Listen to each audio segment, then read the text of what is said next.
पेट सफा आयुर्वेदिक चूरन, पेट सफा तो हर रोग दफा। दिल्ली की सीएम रेखा गुप्ता ने की प्रेस कॉन्फ्रेंस। केंद्रीय बजट को लेकर सीएम ने दी प्रतिक्रिया। बजट का स्वागत करते हुए बताया सर्वहितैषी।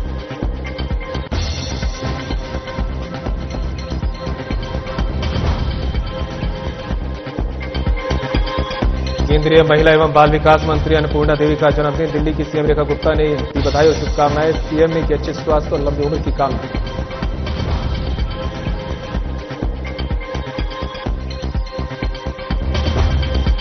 द्वारका में सर्व समाज हिंदू सम्मेलन का हुआ आयोजन। हिंदू समाज को एकजुट करना, सनातन परंपराओं को एकजुट करना रहा उद्देश्य। भारी संख्या में लोग हुए शामिल।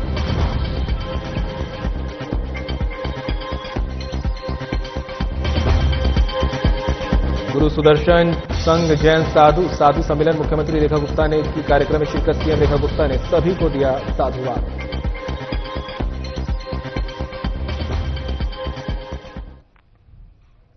नमस्कार, दिल्ली खबरें लेकर मैं हूं आपके साथ संदीप निरंजन सरकार। दिल्ली की मुख्यमंत्री रेखा गुप्ता ने केंद्रीय महिला एवं बाल विकास मंत्री अन्नपूर्णा देवी को जन्मदिन की शुभकामनाएं दी हैं। उन्होंने ट्वीट के माध्यम से बधाई संदेश साझा किया। मुख्यमंत्री ने अन्नपूर्णा देवी के अच्छे स्वास्थ्य और दीर्घायु की कामना की। साथ ही उनके यशस्वी और सफल जीवन की प्रार्थना की गई। बाबा बैद्यनाथ से उनके उज्जवल भविष्य की कामना व्यक्त की गई।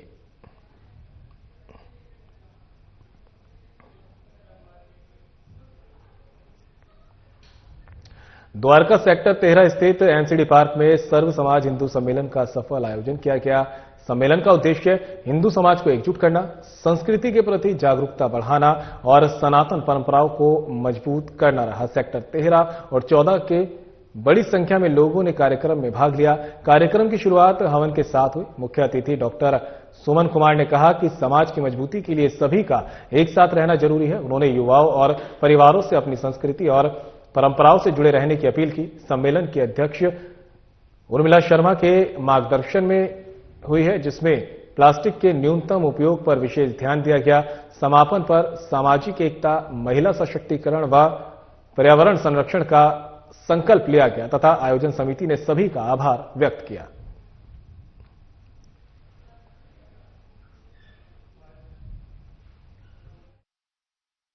सभी हिंदू समाज, सर्व समाज, जिसमें 3600 कौम हिंदू समाज के सर्व लोग एक मंच पर आकर विराट हिंदू सम्मेलन का कार्यक्रम कर रहे हैं। बड़ी हर्ष और उल्लास के साथ ये कार्यक्रम मनाया जा रहा है। लोगों ने बहुत खुशी और अच्छे से रुचि ली थी। सभी कॉलोनियों में संध्या और प्रभात फेरी के माध्यम से इसका प्रचार किया और सभी लोगों का बहुत ही अच्छा आशीर्वाद रहा। हमारा जो हिंदू धर्म है वो बहुत ही लचीला है और हमारे धर्म में से छोटे छोटे मत वाले लोग अलग होते हैं। पहले वो मत बनते हैं, फिर वो धर्म बनने की तरफ चल देते हैं। बौद्ध है, जैन है, सिख है। सिख तो बिल्कुल लास्ट में अभी हमारे सामने देखते देखते। इसी तरह से जो छोटे छोटे और मत आ रहे हैं, कोई मैं नाम नहीं लेना चाहूंगी, सभी जानते हैं। इतने सारे गुरु आ गए हैं हमारे समाज में, इतने सारे। वो सब क्या करते, प्रवचन करते, वो अपना मत बताते हैं कि ये है। वो मत, उस मत के फॉलोअर आ जाते हैं। क्योंकि मैं भी आज कुछ कहना शुरू कर दूं तो मेरे भी कुछ ना कुछ फॉलोअर आ जाएंगे और वो फिर उसी बात को मानने लगते हैं। उस बात को फिर पत्थर की लकीर बना के धर्म बनने लगता है। दिल्ली की सीएम रेखा गुप्ता ने केंद्रीय बजट को लेकर प्रेस कॉन्फ्रेंस की। सीएम ने बजट का स्वागत करते हुए इसे सभी के हित में बताया। सीएम रेखा गुप्ता ने क्या कुछ कहा, आपको सुनाते हैं। द्वारा अपना बजट प्रस्तुत किया गया और इस पूरे बजट को हमने सुना, देखा।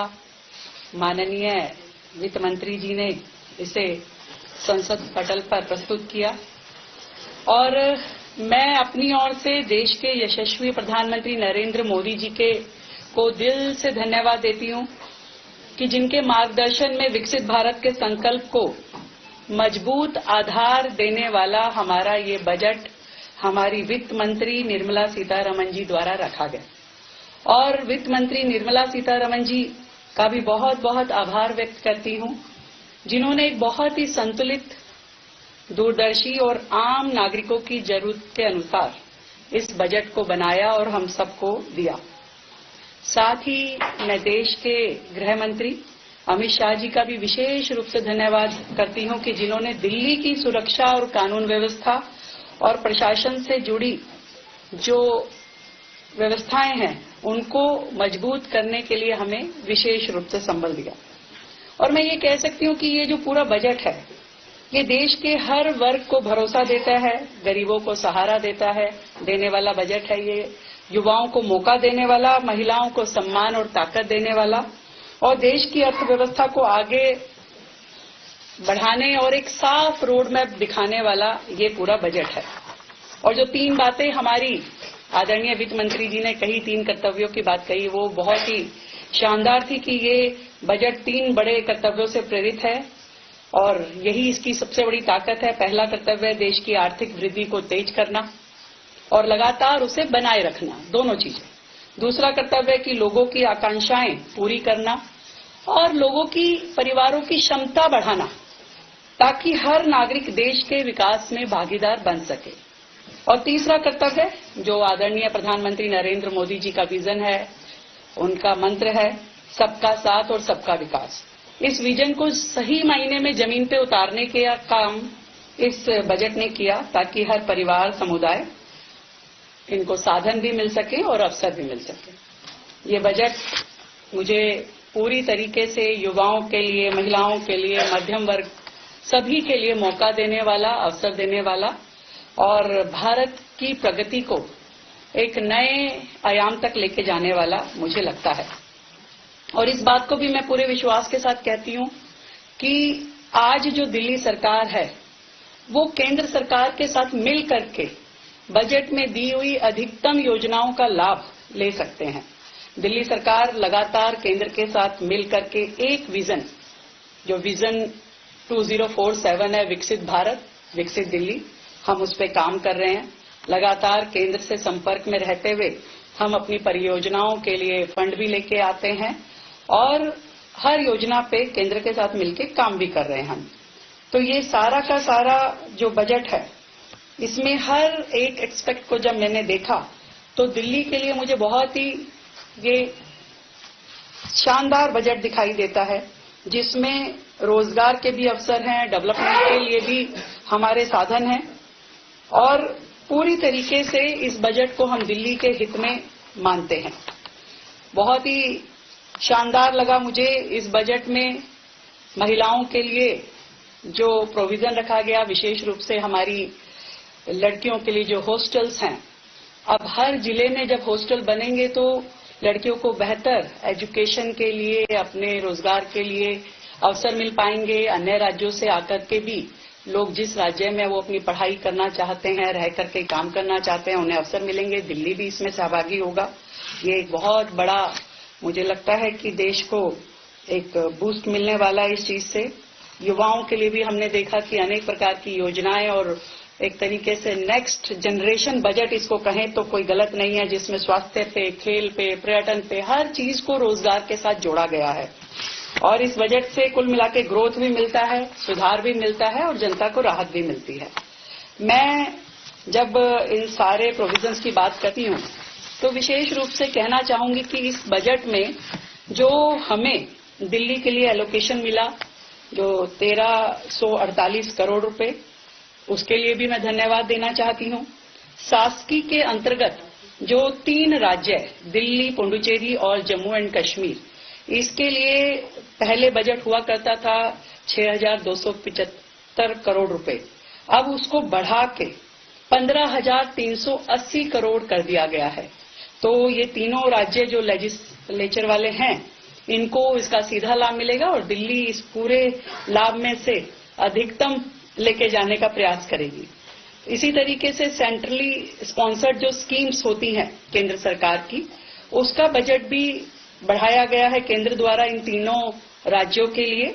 वो पहले 12483 करोड़ हुआ करता था पिछले साल तक, अभी इस बजट को इस वित्तीय वर्ष में 13611 करोड़ किया गया है। तो इसमें भी दिल्ली को पूरा लाभ मिलेगा अपनी सभी उन 82 सेंट्रली स्पॉन्सर्ड स्कीम्स के लिए जो दिल्ली में केंद्र के सहयोग से चलाई जा रही हैं। एक और जो डायमेंशन है उसमें भी हमें लाभ मिलेगा सेंट्रली सेक्टर्ड स्कीम, जिसके अंतर्गत दिल्ली में 39 स्कीम्स ऑपरेट होती हैं, उसमें भी 232 करोड़ रुपए का फंड जो है 3 राज्यों को दिया गया है, जिसमें दिल्ली का पूरा शेयर रहेगा। मैं इस गृह मंत्री अमित शाह जी का बहुत धन्यवाद करती हूं, जिन्होंने दिल्ली पुलिस का जो बजट है उसे 12,500 करोड़ किया है और कहीं ना कहीं सेफ दिल्ली प्रोजेक्ट के नाते दिल्ली इस बजट के माध्यम से आधुनिक यातायात प्रणाली, संचार का नेटवर्क, आईटी परियोजनाएं ये सब शुरू कर पाएगी और एक बेहतर व्यवस्थाएं हम दिल्ली के लिए खड़ी कर पाएंगे।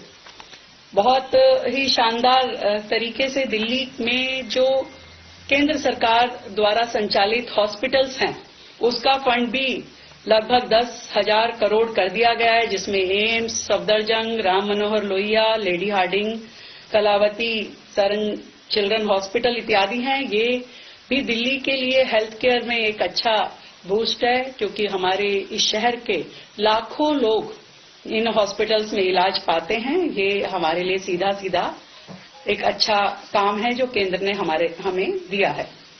और जिस तरीके से एजुकेशन सेक्टर में भी इस बजट में बढ़ाया है राशि को, उसमें स्कूल शिक्षा के लिए साक्षरता विभाग को जो फंड मिला है, दिल्ली के प्रत्येक स्कूल तक उसका लाभ पहुंचेगा। जो 5 यूनिवर्सिटी टाउनशिप जो कि इंडस्ट्री और लॉजिस्टिक कॉरिडोर्स के पास स्थापित होंगी, उसमें भी दिल्ली के बच्चे जुड़ सकेंगे।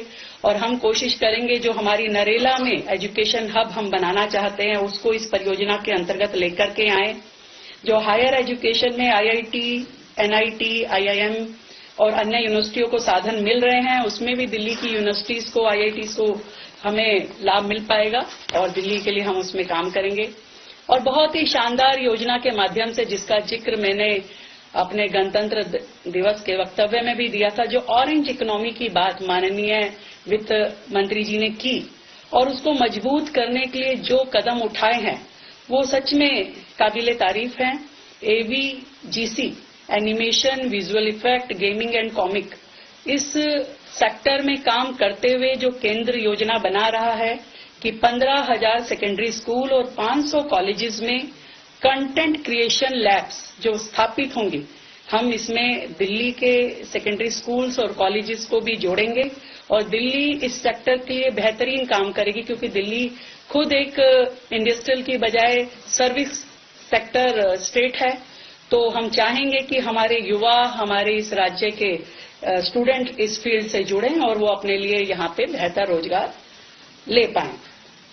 और इसी तरीके से शिक्षा और रिसर्च को बढ़ावा देने के लिए जो budget AI centre for excellence, virtual lab और एडवांस रिसर्च प्रोग्राम्स के लिए रखा गया है, उसमें भी दिल्ली पूरा लाभ लेगी।